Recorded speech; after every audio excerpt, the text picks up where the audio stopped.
everybody, welcome to Let's Do a Thing 101. This is the new series on our channel where we're going to start with some of the basic things in the kitchen and show you how to make them traditionally, easy, any way that we can get it across. So, today we'll be making Bechamel. This is one of the 5 mother sauces of the French cooking. We'll go over some of the other ones, but honestly, in the States this is one of the more commonly used ones, and this is a lot of technique that is used a lot in Southern cooking as well. So I'm going to kind of pull this to the side here. It is a white sauce. It's kind of the base for a lot of other things, you'll see.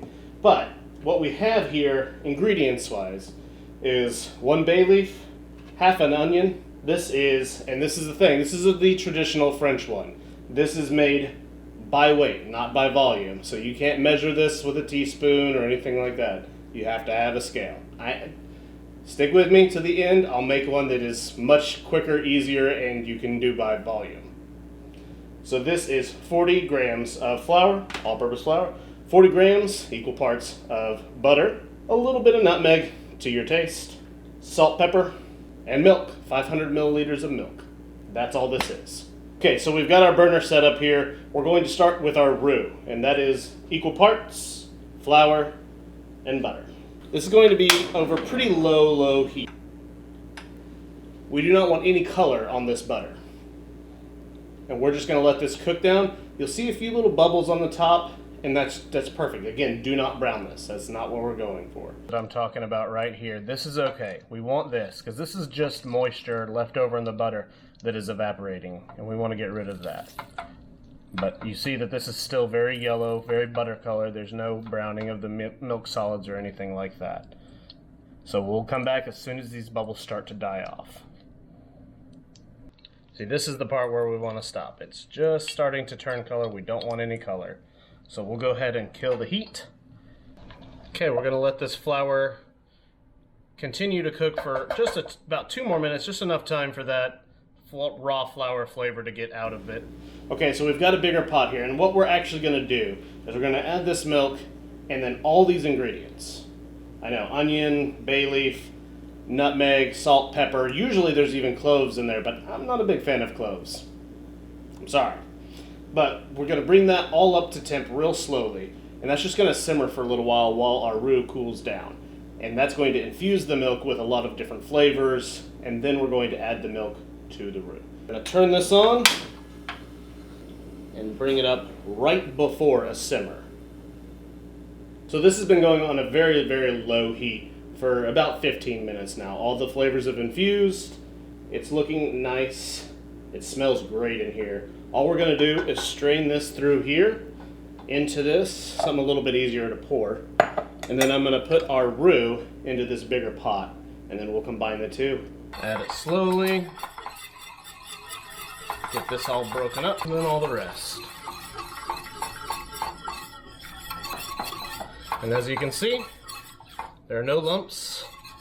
So we've got it mixed in together. All we're going to do is turn our burner on and bring this up to a simmer. We're going to stir constantly, and when it comes to a simmer, that's it. It's done. And I'll show you what it looks like. You can see how much thicker this is getting already. See, it's coming right to a simmer on the edge. I'm going to kill the heat because that's about as thick as it's going to get. And look at that. So you can tell it's done. You can see how much it's thickened up, but you can tell it's done by the fact that it's coating the back of the spoon and it stays. Okay, so that is our French classic version. Very creamy, beautiful. This is good stuff if you got the time to do it. If you don't, like I said before, I'll show you a faster version that is a lot more used here in the States. So we've got equal parts by volume here. So you can measure this out, it's a lot easier. We've got 2.5 tablespoons of butter. We're just going to go ahead and do the exact same process. Okay, so our butter's been foaming. There's a little bit more color in there than I'd actually like, but that's all right. We're gonna add our 2.5 tablespoons of flour. Again, same process. We're gonna mix this in. Let it cook out for a few minutes. You never want that raw flour taste in any gravy, anything like this. So now that that's mixed in, we'll just let it sit for a couple minutes. And now we're going to go ahead and add our 1.5 cups of whole milk. This is really cold milk, into a hot roux. Alright, we'll crank our heat up again.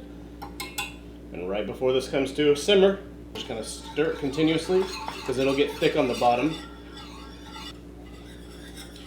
Okay, so this is just barely started to simmer around the edges here, as you can see. It starts to heat up. And that's that. Okay, so just very similar to the last one. It is very silky smooth, nice thickness. And again, you can see it coats the back of the spoon. If you run your finger through it, it stays. That's a sign of a good sauce. You probably need to add salt, pepper to it. Any flavoring that you want to make this a little bit more flavorful. Because again, right now it's just flour, butter, and milk. Nothing crazy. But much faster than the traditional version. It's just not as versatile. But you can add cheese to this, make it a Mornay sauce. You can do a lot of things. You can just put it into any sort of vegetables that you want. It'll be very good. A lot of lasagnas use a bechamel as well. And that's bechamel. Really, honestly, not too difficult either way, but a very, very versatile sauce, and the one that you should definitely keep in your back pocket. If nothing else, the techniques of this alone is used in a lot of other things, such as gravy, veloutés, mornays, all those types of sauces, which we will go over eventually in this 101 series. So, I hope you enjoyed this video. I hope you guys give this a try. It's really quick, really easy to make. If you did enjoy this video, please consider subscribing. It means a lot to us. It helps out the channel tremendously. To all my subscribers, you're the best. Thank you. Thank you, thank you. Please comment below on what you'd like to see us do next. Until the next time, go do a thing.